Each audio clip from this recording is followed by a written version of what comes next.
So I'm in desperate need of a new ephemera holder. I have fussy cuts and ephemera in drawers and all over the place on my desk. So it's time to create myself an ephemera holder.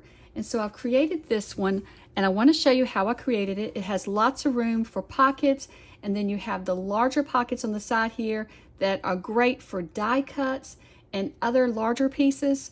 And then you have your clear pockets for your smaller pieces. Now follow along with me as I create this one and learn along with me as I create it. I learn a few things as I'm creating it. So if you'll watch the entire video before creating yours, that way yours will be perfect when you get started. So to create this ephemera holder, what we want to do is we want to have 4 file folders. And so this one is very similar to one I created several years ago, except this one's going to be taller as well as have more pages. So you want to have 2 file folders that have the tab at the top, 1 file folder with the tab in the center, and then 1 file folder with the tab at the bottom. So if you don't have file folders with tabs at different places, you can still make this ephemera holder. It will not affect it. It just affects the look of it at the end, but it still will have all the pages and you'll still be able to hold lots of ephemera. So it'll only affect the outside tabs when you look at it. So in order to get started on this, I'm just going to take my first file folder and I'm going to not pay attention to the tab right now, but just the upper edge of the folder, and I'm going to match that with the fold line of my file folder, the where your folder is folded in the factory. So then I'm going to flip it over, and the other side, what I'm going to do is I'm going to take and fold the bottom down to match the fold we just made. So we want these 2 folds to just line up perfectly because this is going to be part of the edge of our book. So we want to make sure everything lines up nicely right here. And so you can see my file folder that I'm using this time is fairly thick. So you want to have a scoring tool or something to press down on your file folder just to get a nice crease in your folder and get smooth lines. So for the next one, we're going to pretty much do the same thing. We're going to overlook the tab and we're just going to pay attention to the edges of our folder, and we're going to line those edges up with the fold line of our folder. And we're just going to press that down. And once again, I'm just going to use my scoring tool to press it. You could just use anything that you had that, to press along the edge. And then for the next fold, we're just going to flip it over and fold up and just match the 2 bottom folds. So the fold we made before, we want to match the line of this fold up with that edge as well. And so when we get done, we should have a W, and one side will be tall, one side will be short, and that's perfect. You've got it right. So once again, with this folder, we're going to do the same thing. We're just going to match up the bottom edge with the fold of our folder, and then just press down. And so with this one, we're just going to do the same thing. We're going to, as we did all the other ones, we're going to match this fold with our previous fold. And so that way we have all the folds lined up, and then we want to just press really good to get that crease in there. So once again, we're going to bring out our last folder, and this should be your top tab folder, but as you can see in the video, I messed up and grabbed my bottom tab folder, but that's okay. I work it all out later on, and I don't have that in the video where I worked it out, but I do work it out. But you do it the same way. You're going to take, and just like we folded all of the rest, you're going to fold the top line of your folder along the edge of your folder's fold. So where the folder was already folded at the factory, and then you're going to bring that to your paper trimmer, and you're just going to trim on that fold line. And this is going to be the cover. So because this is the cover, I'm able to just flip it over and have the top tab where I need it. So I did grab the wrong tab, and I do fix that later on because when I go to put my book together, I'm going to have 2 top tabs instead of a bottom tab. And so I just bring out another folder and fold it like I need it. Now we're going to get started putting our book together. We have our cover, we have our top, our middle, and our bottom tab ready to go. And like I said before, if you don't have these tabs in this way, you can still make this book, and the tabs will just look different from the outside, but you'll still have all the pages and all of the space to contain your ephemera. So we want to start out with I'm going to start out with my bottom tab. You choose whichever one you want if you're having to use something different. and I'm just going to add a bead of glue along the bottom edge where we folded all the two edges together. I'm just going to add glue there and along the top and bottom of this. I'm going to press down. Now you want to only add glue along all the three edges, but not in the center, because this is going to be one of those long pockets. And that'll give you room to hold a lot of other things in here. So we've got a few pages started. So now I'm going to grab my center tab folder that I've already folded up, and then I'm just going to add glue once again to three sides. So I'm going to the top, and then down the long side, and then across the bottom, leaving the rest of the page free of glue so that it can be a pocket later on. So when you do this, you want to just find a way that you can easily line these up. What's very important when you are attaching these to each other is lining those folded edges up together, because this is going to be the spine of your book. And if you get them off, it's going to be really wonky and not lay flat, and it's not going to be pleasing to the eye. You're going to be folding it and messing with it all the time. So be sure to get these edges, take a little time to get these edges lined up, and then you want to line the edges up at the top and the bottom as well. So you want to make sure that you have all of your edges lined up nice and smooth. I have a lot more pages in our book. This goes really fast putting this book together. So now for the next one, we're just going to grab our last one, which is our top tab. Once again, but for you, it could be bottom, it could be middle, it could be anything that you have. The tabs are really not that important. They're really just for looks. And so I just like the looks of them staggered like that, but you can do them however you want. Once again, we're just going to add glue to the top, down the long side, and across the bottom. And we're just going to pay real close attention to lining these edges up again. We're going to have the top and bottom lined up, but then we also want to make sure that this fold line lines up. And you can see here, I'm just pressing them against my table, stacking it together like that, so that everything just lines up nice and smoothly, so that the spine all matches up. And so then we have all of our pages ready to go. And so then you have all of these pages as well.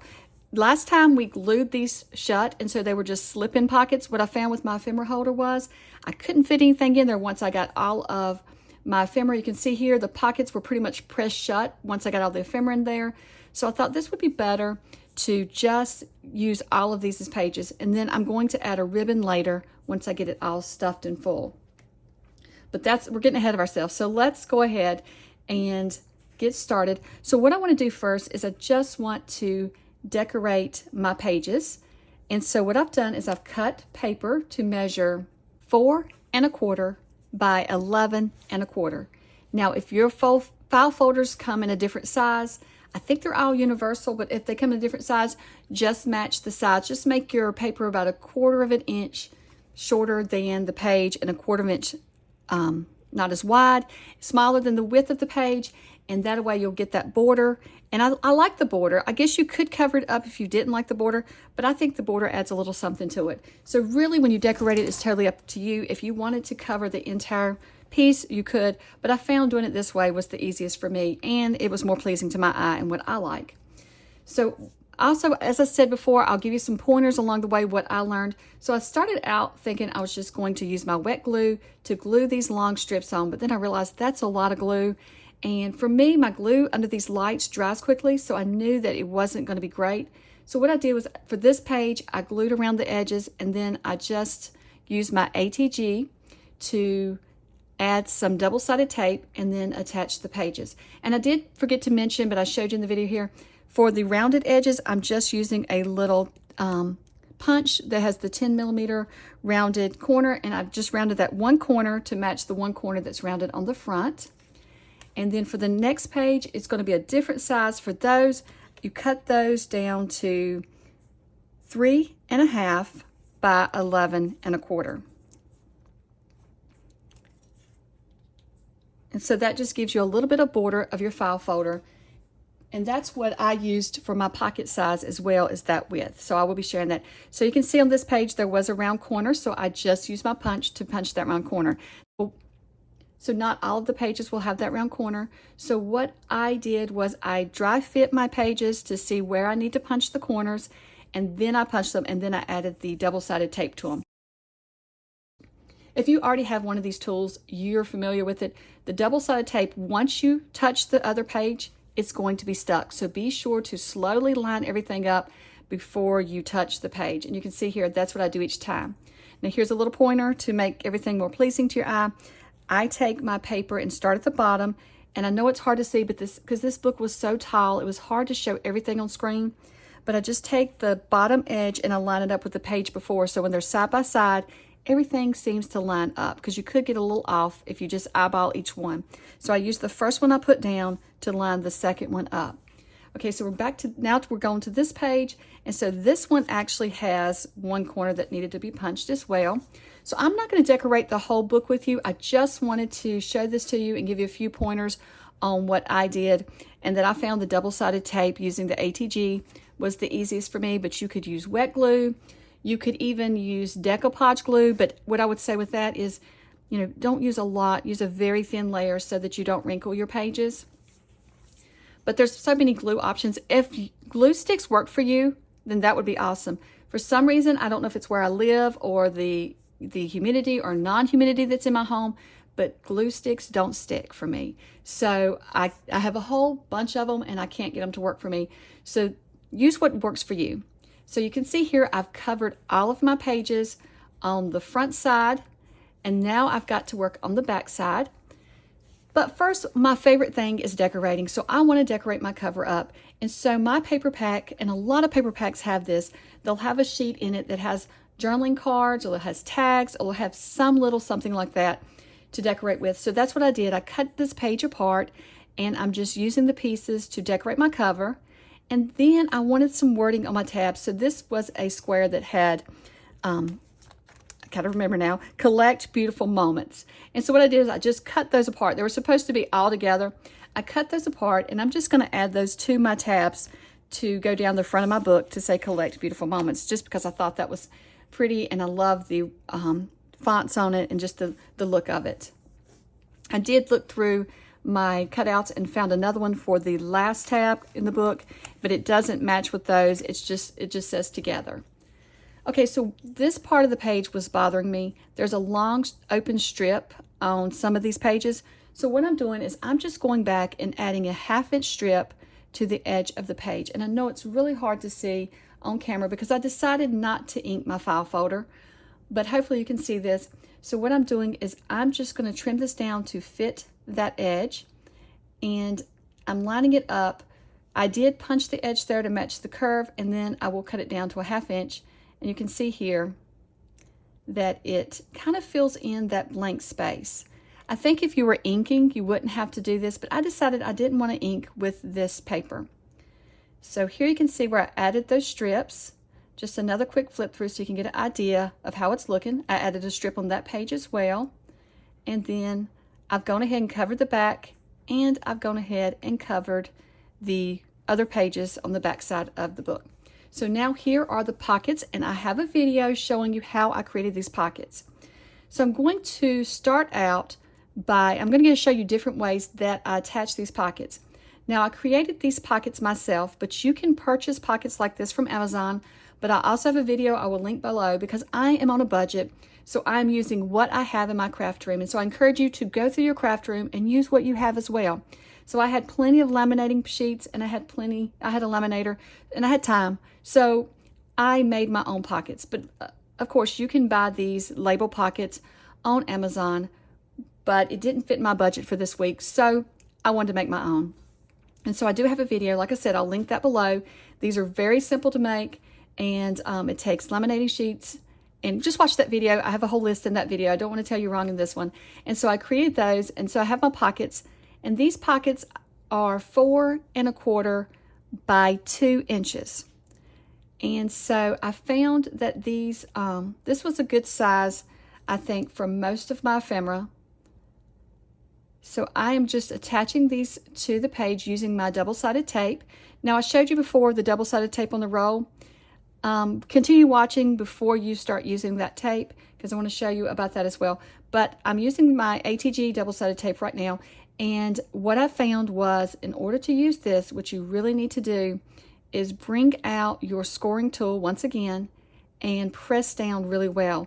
So I put a line of tape along both edges, the bottom edge and the top edge, and then I didn't put any in the center. And so I did that, and I just scored really well with my scoring tool. So then I decided, like I said, this book was an experiment. So I did all these things, and then you can learn from my experiments to see which one you like the best. So the next thing I tried was my Fabri-Tac. It has been a few days since I created the ephemera holder, and now that everything has dried, I was flipping through it and adding some things to the pockets, and the pockets that I attached using the Fabri-Tac did not stay on. When I went to tuck something in the pocket came loose. So I've had at least 2 pockets to come loose. I think I only used it on 4, so it's not a big deal. It popped loose. I added some double-sided tape and put them back on, but I would not recommend adding these pockets with Fabri-Tac. I decided to try my Barely Art Glue. And art glitter glue is about the same as Barely Art Glue as well. It's just what I had this time. Actually, this one is art glitter glue. Let me take that back, because I refilled the bottle right before I got started, and now I'm looking, that was art glitter glue. So I decided to try it as well, and I found that it worked really well. And, you know, when it dried, it was clear. It did not really, you know, show up once I was done. It probably showed up less when it's dry than the double-sided tape. So it probably, if you're really bothered by seeing the tape underneath or the glue underneath, the art glitter glue is probably the best option. But of course, I was scoring like that as well, and that's probably the best option if you want it totally see-through. And then the next option I tried was this double-sided tape that, and I know different brands are going to be different, but this is the one I had with the white backing, and I did score everything down and then peel the tape off. But I decided not to even put this one in my book because it gave a yellow look. I could totally see the tape underneath, and so it was a little bit much for me. So I have a sample piece of paper here that if I'm very uncertain about, you know, one of the tries that I'm doing, I don't want to ruin my book. So you can see here, you can see it quite a bit where it looks yellow. So I don't know, I changed my mind and decided not to use it either. I went back with my ATG double-sided tape. Even though you can see the tape some underneath versus the art glitter glue, and looking back at my book where the art glitter glue dried, that was probably the, like I said, the least that you will see. But the problem I have with the art glitter glue is the same I have with Fabri-Tac. It oozes everywhere, and so I was getting it all over the fronts of my pockets, and I just didn't like that. It was a lot of cleanup going on to have to do. And really, I was having so much fun putting this together that I didn't want to do anything that was frustrating to me. So you use what works for you, but the double-sided tape was the best for me. So here is my ephemera holder pretty much completed, and I've added the words to the side. I love how the cover looks. I didn't make anything dimensional in the cover since it's going to be so full of ephemera. And so I've gone ahead and I've added all of my little words, Collect Beautiful Moments, and then the back one says Together. And I've gone ahead and I've added a lot of the pockets, and I started adding my ephemera in there to see how it works. Well, when I started adding my ephemera, I realized that 2-inch pockets may be a little bit too tall because my little butterflies was getting lost in them. I couldn't get my butterflies out of the pocket. So what I've decided to do, you can see here, it would get lost down the pocket. So what I decided to do was to make some 1-inch pockets. So thankfully, I had only filled up the front pages with the 2-inch pockets. So now I'm just going to go through and add 1-inch pockets on the back pages. Not all of them will be 1 inch, but I figure I'll add a few 1-inch pockets to each page so that I have room for my smaller ephemera like the butterflies and other smaller things. But a lot of my ephemera is larger, flowers and things, so I will continue with the larger pockets as well. Now here's what I wanted to show you with this. You can fold it like a book, but you can also spread it out on your work surface, so you can, if you're working on a project and you're wanting to see what all ephemera you have, and then you can partially open it for the front here. Where the pockets meet, you know, it will stop spreading, but then you've got more space that where each pocket meets, you know, you can spread it back out, and I'll show you here in just a moment. So you can spread it out in segments as well. So I really love how this turned out. This has been one of my most favorite projects that I have created in a long time. I had so much fun creating this, and I hope that you have enjoyed seeing this video, and hopefully you'll get started on one now as well. And so clean up all your ephemera if you're like me, ephemera laying around. Well, if you have any questions, be sure to ask me below, and also don't forget to like and subscribe if you like this video. And thank you so much for watching, and I hope you have a wonderful day. Bye.